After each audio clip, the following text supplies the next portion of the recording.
Hi, I'm Felicia and welcome to the drawing class. Now I've got a question for you. Does this remind you of a fairy tale?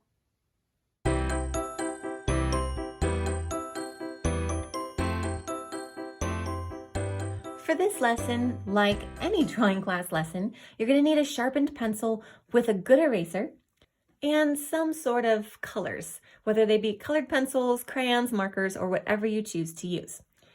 So let's start with our pencil. We're going to do the outline all in pencil, and then we'll move on to color. So for a rose, we're going to do one that's not quite fully open and not quite fully closed. It's going to be a really beautiful Valentine's Day type of a rose. So we'll start in the middle of your paper and you're going to do a circle about as big as you'd like the bottom of the rose to be. Now when I do circles, I press really lightly and I go around a few different times because I can never seem to get it perfectly round on the first try. Now the next step, of course, pressing lightly still in case we need to correct anything or we need to erase anything later, we're going to draw a swirl that goes above the circle. This is going to be the top of the rose and where the petals are mostly going to rest.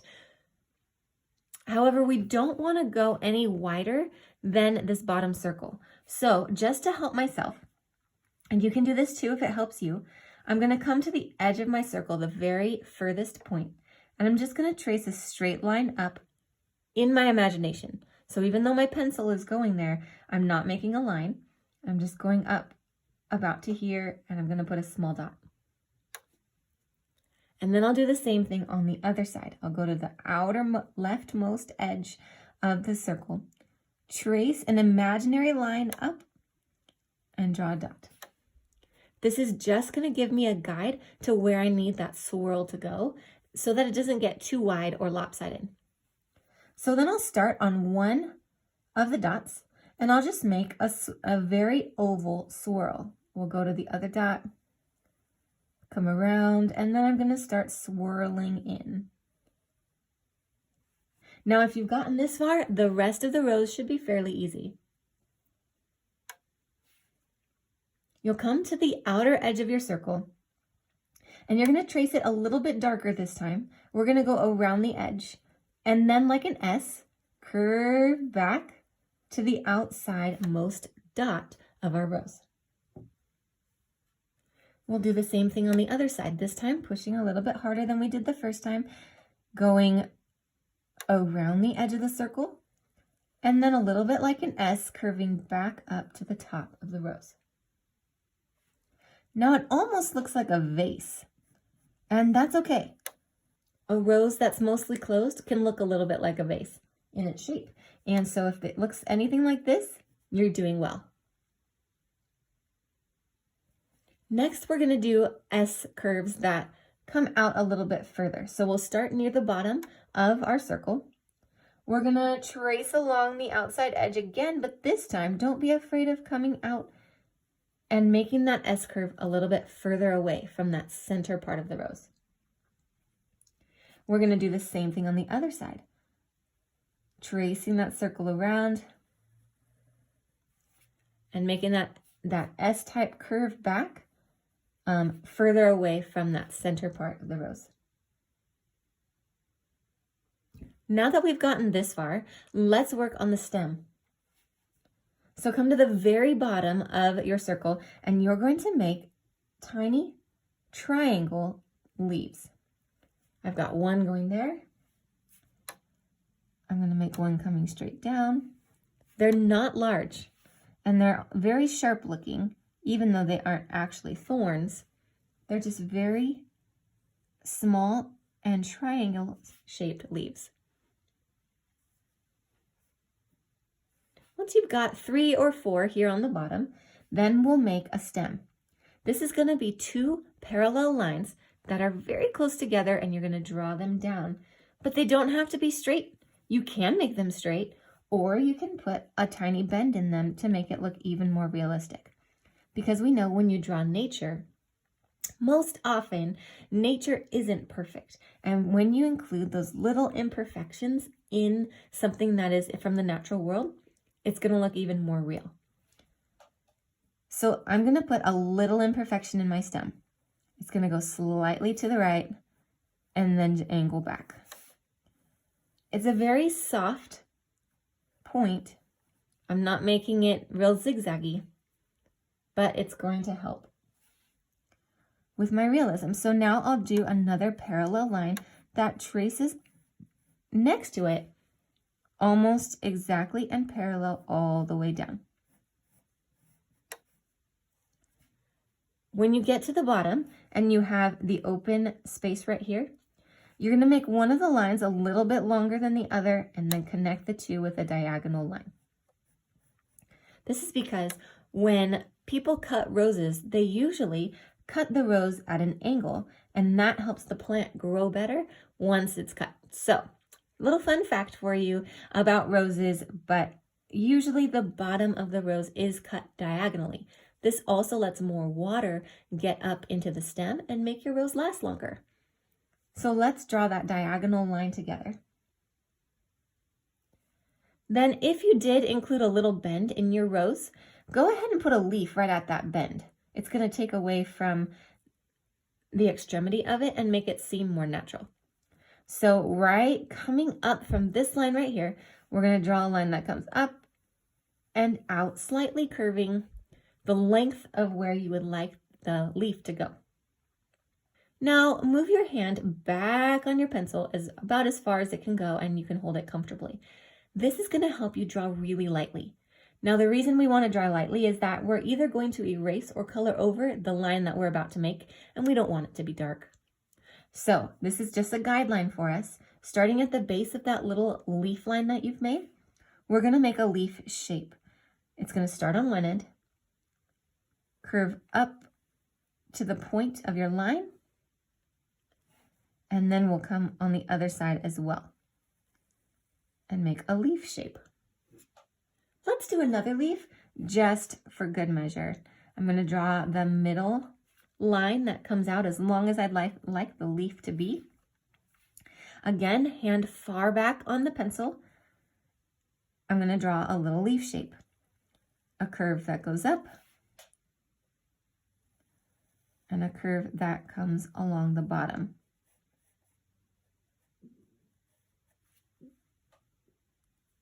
Awesome. Now these were just guidelines, and that's because if you look at a rose leaf, it has little jaggedy edges.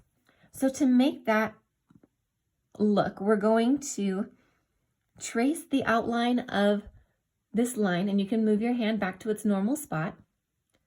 But this time, you're going to make little zigzagged edges like this. It's going to come out and back in all along that guideline of the leaf shape. Make little pokey edges. Great. We'll do the same thing going up the other side. They can be really tiny. You can see that these little inset lines are really tiny, but it's going to make all the difference to our rose leaf shape. And then go ahead and darken that middle line. And if you'd like to, you can add a few veins, V's or Y's,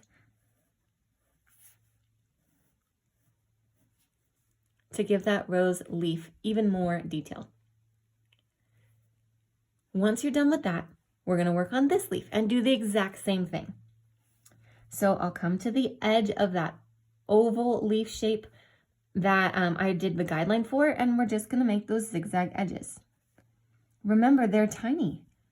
It's okay. That's why you always work with a sharpened pencil, so you can get those tiny details that can really make a big difference.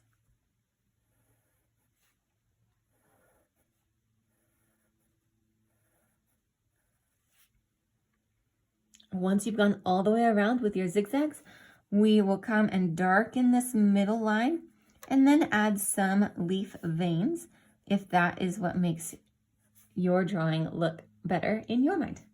Remember, it doesn't have to be exactly like mine, and that's why I'm not showing you exactly how to do these leaf veins. They're just little Y squiggly shapes, and your drawing isn't mine, it's yours, and I want it to look like that. So once you've finished the 2 leaves, if you decided to do 2 leaves, we'll go back up and finish off this rose. Let's work on this petal right here first. We're gonna make a S curve that starts at the top here. It's gonna go about to the middle of our circle and then curve down and out. Now, just so we don't get confused, anything that's inside this petal, we'll go ahead and erase.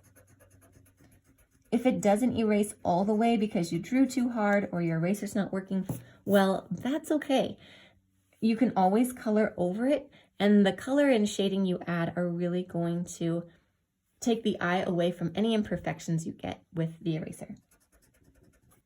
Now this leaf, we're going to make a little curve that goes from the edge. This time we're going to go behind this center part of the rose, and it'll stop when you hit this line here.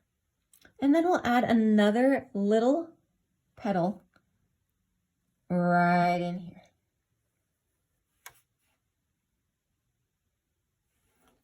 Now, if you erase the rest of the circle, you are set with your rose. Now, if this seems like it's good enough for you, you can stop here. But if you're ready for a little bit more advanced technique, I'm going to show you something right now.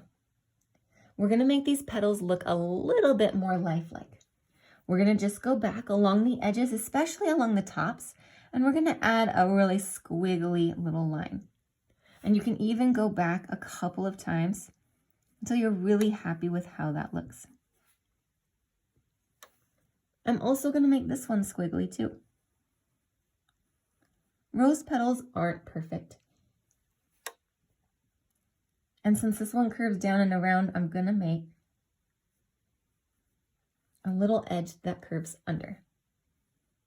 I'm going to smooth this one out a little bit. It can still be squiggly, but not quite as squirmy, if that makes sense.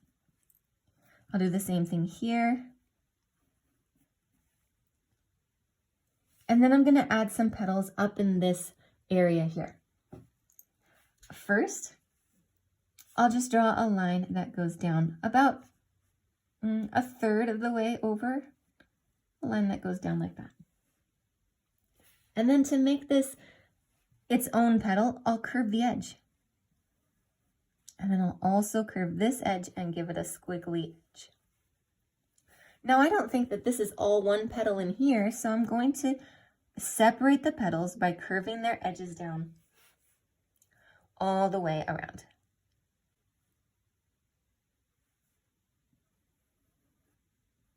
So all I'm doing here, and this is, again, a little bit advanced because it's hard to explain, but all I'm doing here is imagining where my petals are going to be and adding lines or wiggly edges to accentuate the pattern and the design of the petal.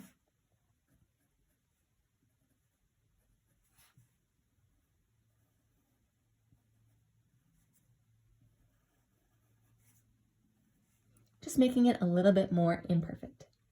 Now you notice on each of the furthest edges of the petals, I also did a line that went down. This is separating off those petals so that they look like they are individual and not just a swirl on top of the rose. And then I added one last line here underneath the edge of the petal that gives the look of the petal flaring out so that you can see the inside of the petal from the top. With that, our rose is done. Join me in the bonus tips to see a little bit of how to shade this in.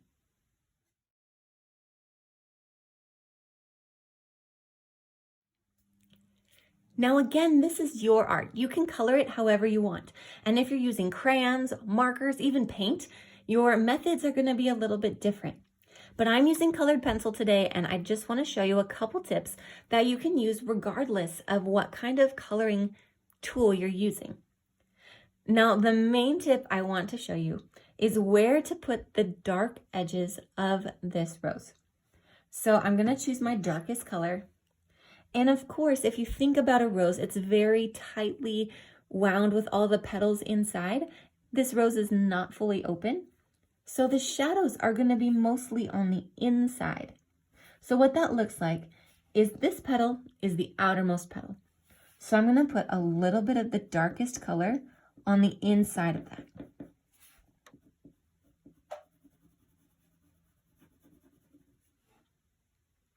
I'm also going to put a little bit of shadow on the back side of this petal where it comes close to the rest of the rose and gets shaded inside there.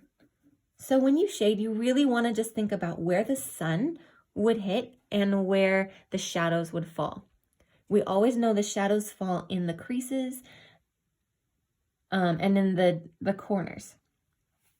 So then this petal back here, I'm going to shade quite a bit because this is behind the rose and getting a lot of shadow.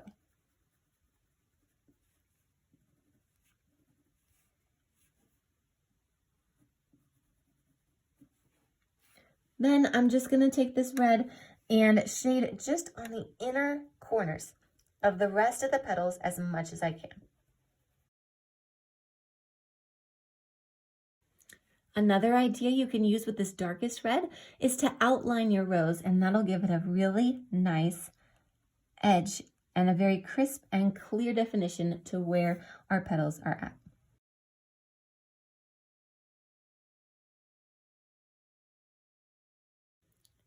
Great. Now the other tip I have for you, tip number 2, and the very last tip I have, is imagine where the light would hit. So if the sun is coming from above or in front of it, and then don't be afraid to use a color that doesn't quite match. So what I mean is a leaf would normally be green, right? But I'm going to shade in a little bit of yellow where the sun would mostly hit to give it a little bit of a highlight. I'll show you that as I fast forward, but just be on the lookout for that. I might actually use a pink inside this rose on the parts that I want to be the lightest to give it a little bit of a lighter highlighted look. Now watch me and fast forward as I put this together, and then pause and finish your own rose, and then I'll meet you at the end.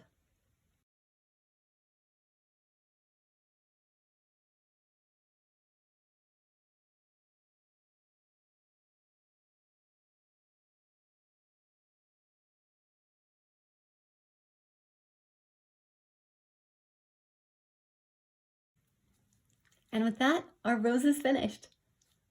Drawing a rose can be really challenging.